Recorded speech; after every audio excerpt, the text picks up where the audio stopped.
Congratulations on the great remix that you had with We the People. And I say congratulations because anybody can put out a single, anybody can put out a remix, but it's not usually a great remix and a great single. So Oh, congratulations. cool. Thank you so much. I appreciate that. And the original track is on Eyes on the Horizon. When did you actually finish that album? Oof. Oh man, that's pre-COVID. Sure. It feels like 100 years ago. Uh, we finished it about 2 months before it came out, I guess, roughly. So September 2019 it came out. So yeah, somewhere around July or so of 2019. So I have to imagine there's a lot of material in the pipeline because you're one of those artists who, when he's not touring and recording, he's touring and recording. Right. That's absolutely correct. Yeah. I like to stay busy. I like to stay on the ground and running. Exactly. So is the next album written? Where are you at with all this right now? And I ask that because some of the artists you'll speak to nowadays, I tape interviews 5-6 days a week. Some artists go, I have not written a song in 9 months. I have no inspiration.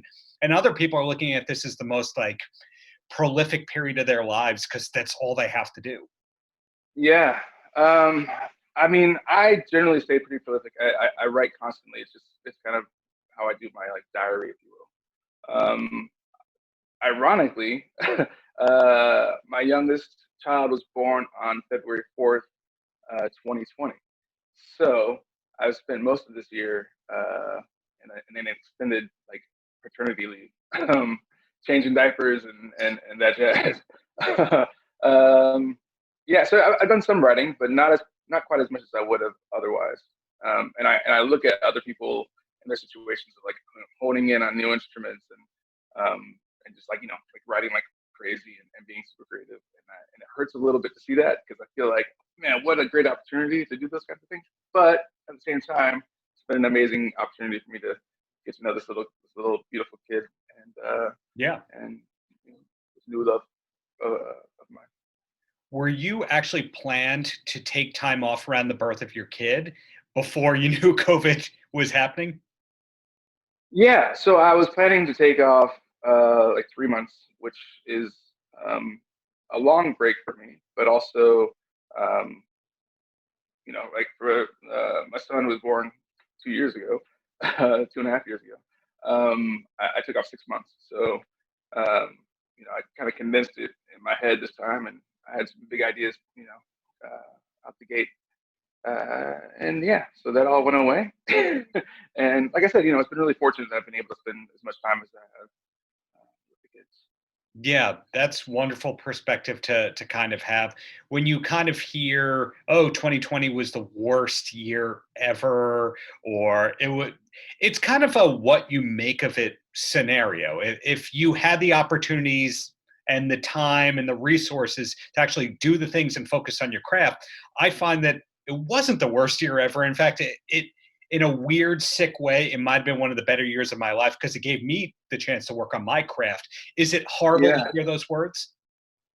No. I mean, and like I said, I mean, it was really, when you're taking the best out of a horrible situation that you can, um, the best parts of it are really great.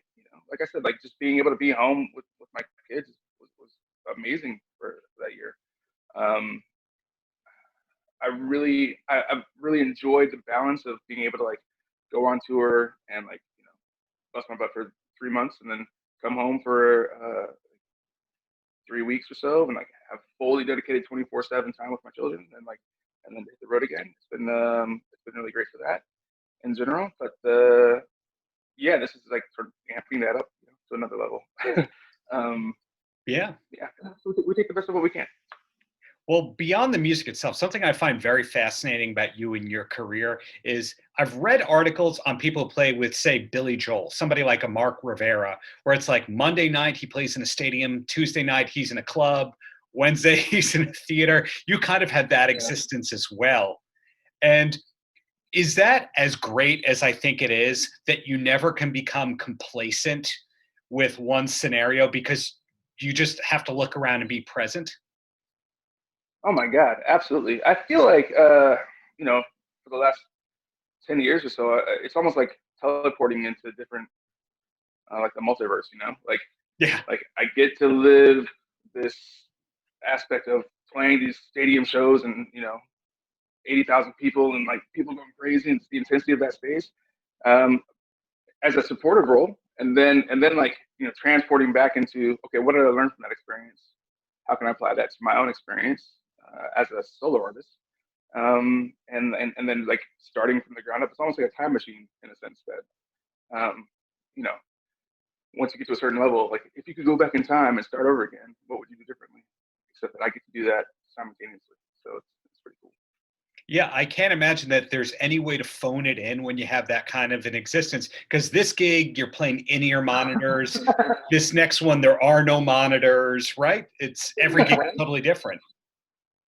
Yeah, absolutely. And I mean, like having grown up as a fan of my uncle and a fan of E Street, as a child, uh, I understand that there's an expectation of like this is the greatest like live concert experience that has existed. Yeah. So talking about phoning it in not being an option. Like when people are familiar with that show and then come to see my show as a solo artist, like there's a bar. There's a standard, um, and when you're trying to like at least reach that standard, it's a lot of thought and a lot of heart, and you have to just lay it all out. I mean, I think about it constantly, like don't leave anything left in my body. The blood has got to be on the stage. Well, when people are describing you, they always say singer, songwriter, and multi-instrumentalist. And I feel that the multi-instrumentalist term for most people is a little wasted. Not to throw him under the bus, but say Bret Michaels from Poison, they give him a guitar and he plays G, D, and C, and every rose has its thorn. And they're like, see, multi-instrumentalist, because there's a harmonica, and then he played those three chords. And then I look at how many instruments you play and you can solo on. One thing I don't know is which was your first? Was it piano? Yeah, in fact, piano was my first instrument. I wanted to play saxophone first, but my father was rather insistent that he's like strict Southern Baptist and Marine Corps background, and probably didn't want to invest in anything more than he needed to. So he insisted, like, you're gonna start on piano, and you'll play that for at least 2 years before you'll pick up anything else. And that was what I was given. So it was one of the greatest gifts I got from my father, because I understood a lot about chord structure and there's theory in general, like melody and rhythm, and it really incorporates all these different aspects. So piano was absolutely my first instrument, and saxophone after that, and when you have the basics covered on the piano and as a rhythm instrument, as a choral instrument, and then you've got the woodwind aspect carried for saxophone. It's kind of opens up the entire world for you. So I was able to pick up other things a lot easier. Well, I'm calling you a proper multi-instrumentalist, regardless of what you do. Do you look at like two or three instruments as you being great at those, and then you can fake the others? Or, in other words, do you go, this is my specialty, don't ever hire me to play bass on a session? Geez, man. I mean, I guess to be totally honest with you, I feel that way about all of them.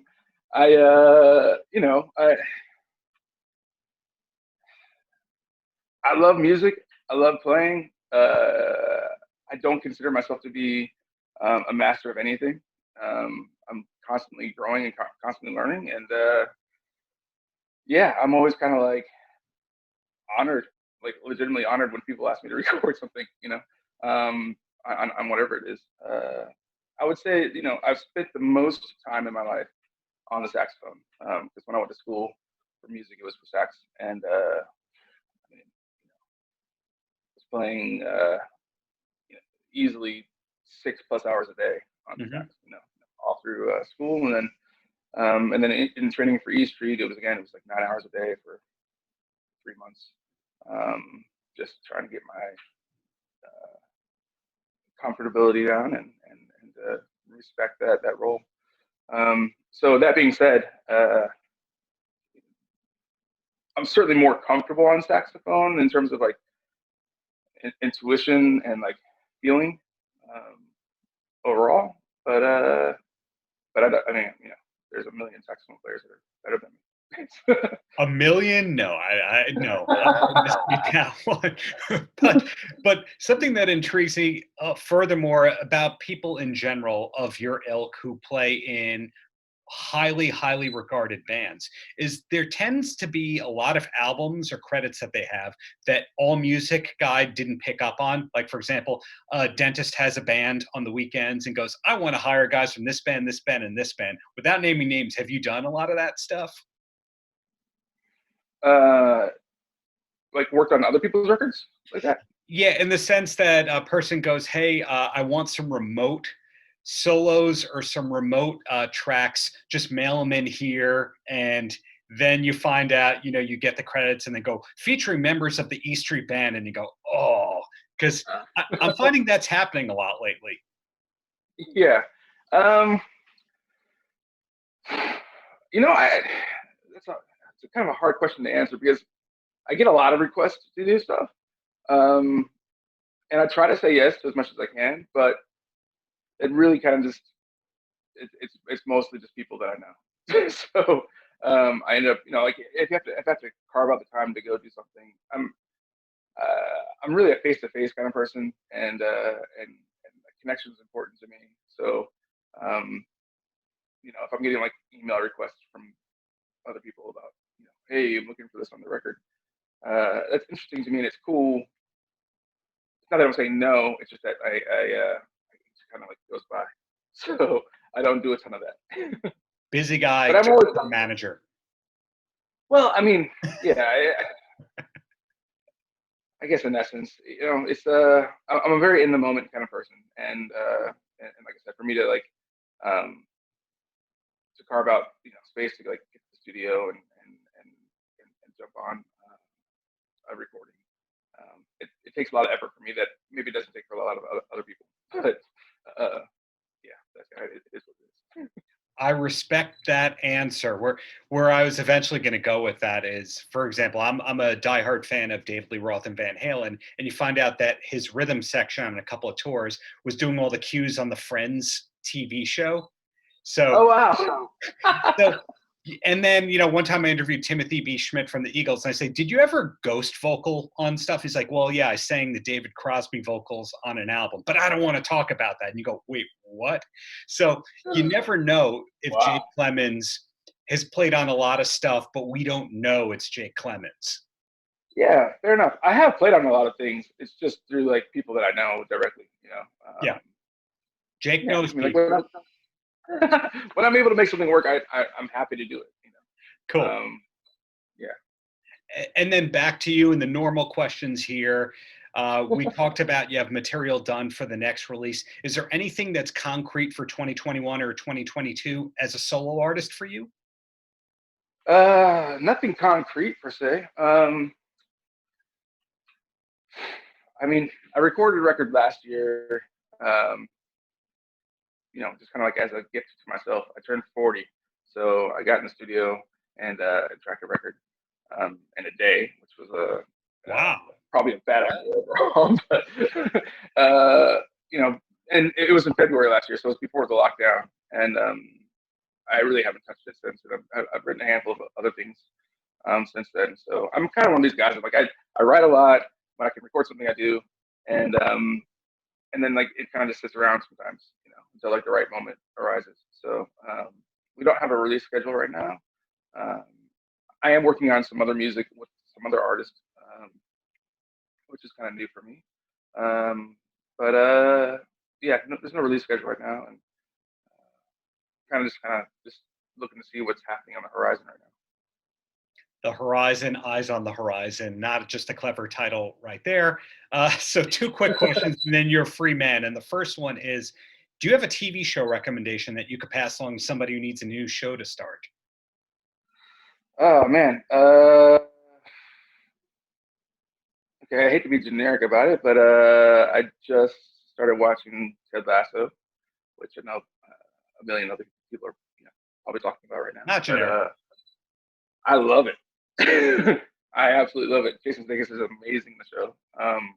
and I'm trying not to binge it, because it's nice to like stretch things out. So I think I'm on like episode 6, and I started this week. So, but it's a great show. Are you a fan of other stuff in that genre, say like Brockmire or Eastbound and Down? I have not seen either of those. I've heard of Eastbound and Down. I haven't seen it.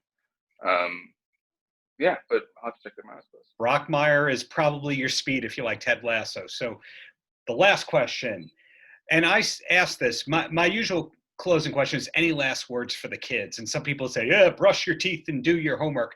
But in your case, as a person who turned this into a long-term good career that I view as a healthy career, do you have anything to say to the kids, whoever they may be, besides check out my website? To